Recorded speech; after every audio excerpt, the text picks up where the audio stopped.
So folks, what's the best time to retire? Well, you know what? Most people assume it's just about hitting a particular age, but the truth is the month you choose could make a huge difference. Get it wrong and you could lose thousands to taxes, miss out on pension boosts, and make your transition harder than it really needs to be. So in today's video, we're breaking down why timing does matter, the key factors you need to consider, and how choosing the right month could leave you with more money in your pocket. If you're looking to maximize your tax efficiency, retiring towards the end of the tax year, such as in March or the beginning of April, will be beneficial, and here's why. The UK tax year ends on April the 5th. Retiring in March gives you time to make last-minute pension contributions and benefit from tax relief before the tax year resets. By doing this, you can maximise your pension contributions within the current tax year and prepare for a fresh allowance in the new tax year. However, if you retire too early, maybe February, you might miss the opportunity to fully maximise your pension contributions if you can in that particular tax year. Retiring at the very start of a new tax year may also mean delaying contributions until the next tax year cycle. So by choosing March or April, you align with the tax year end, allowing you to make the most of your contributions and tax relief. And here's some food for thought. Retiring in spring, which is technically March to May in the UK, although you might argue otherwise, could be seen as beneficial for your mental and your physical well-being. The first few months of retirement can be a big adjustment, and I don't know about you, but for me, winter is a bit depressing, but having longer daylight hours and milder weather can make the transition easier. Spring provides more opportunities for outdoor activities, for example, which can support both physical and mental health. On the other hand, retiring in winter can feel far more isolating. Shorter days and colder weather may limit your outdoor activities and your social interactions too, which could make the transition to retirement more difficult. Now, whilst health and happiness is of course really important, let's also look at the financial side of retirement timing. So let's take a look at Samantha. She's 58 and she's thinking about when to retire with a few important financial decisions to make. She earns an annual salary of £45,000 and her employer contributes 8% to her pension while she contributes 7%, so there's £6,750 going into her work's pension each year. She's got a £10,000 cash emergency fund, which is about right at around 3 times her monthly net earnings, and in addition she's got £25,000 in stocks and shares ISAs and £150,000 in total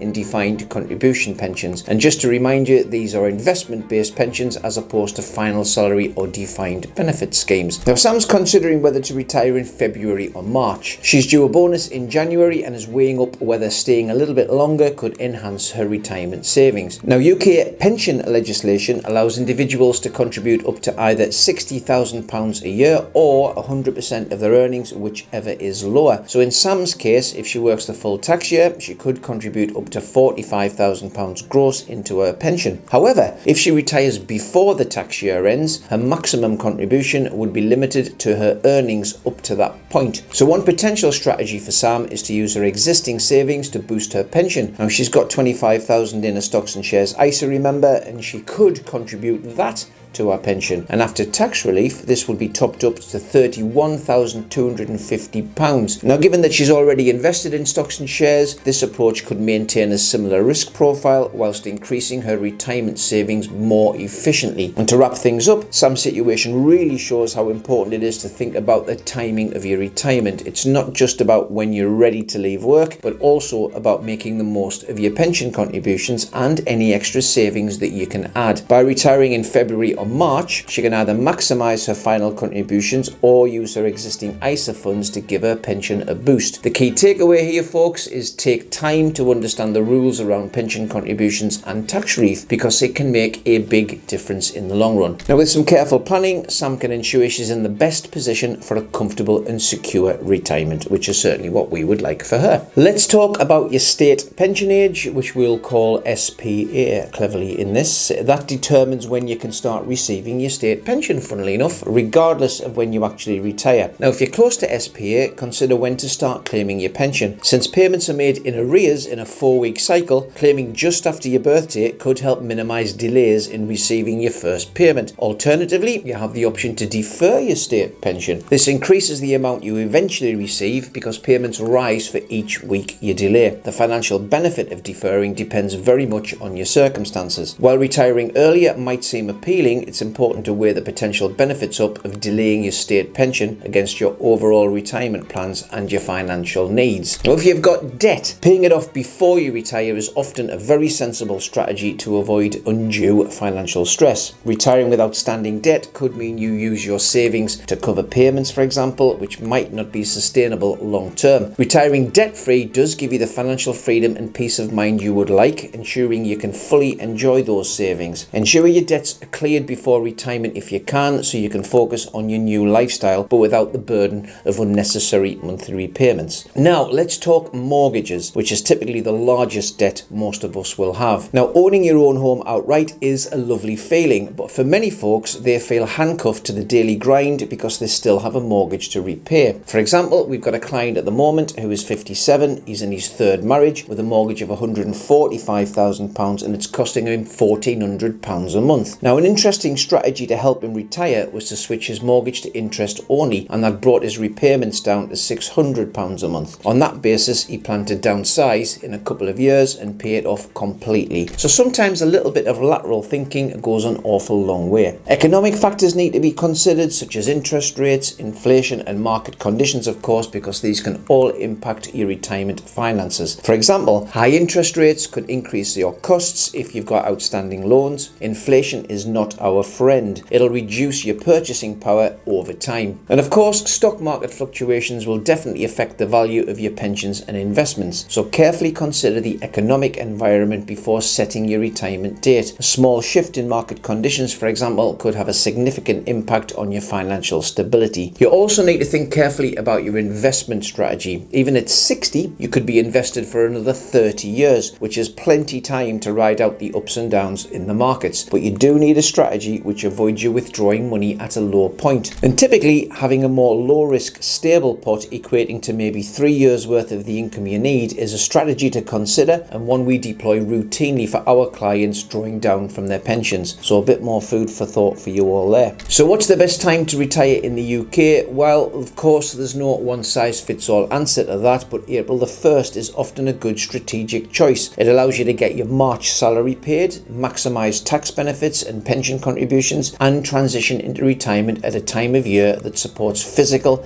and mental well-being. However, your state pension age, potential bonuses and personal financial situation should of course play a role in that decision. Timing your retirement carefully ensures you get the most out of your savings and it avoids unnecessary stress. So now that you know the best month to retire and all the factors to consider, at least our opinions of course, you need to make sure you're on track for a comfortable retirement. In our next video, we'll explore how much is enough to retire comfortably, and that's updated for 2025. This is a must watch, so click here and I'm going to see you there.